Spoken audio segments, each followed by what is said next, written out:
Takže ahoj, zdravím všechny. Tímto bych se rád vyjádřil k alfa protokolu od Timehacku.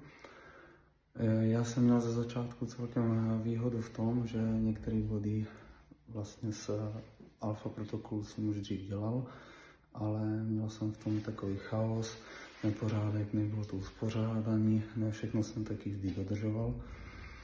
A alfa protokol mě to vlastně krásně celý zesynchronizoval, dal dohromady a díky tomu mám taky mnohem větší disciplínu, mnohem větší řád v tom svém životě. A neuvěřitelným způsobem mě to posunulo vpřed, jak ohledně disciplíny, tak ohledně svého času, který si prostě každý ráno důkladně naplánuju díky tomu.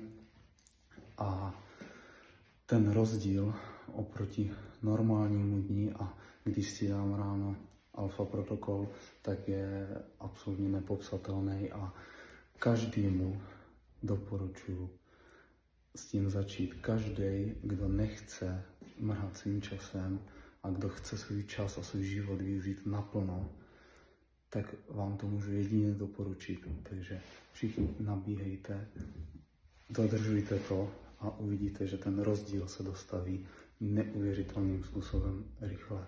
Ne za pár měsíců, za pár víkendů, ale za pár dní. Takže určitě jděte do toho a mějte se hezky. Čau.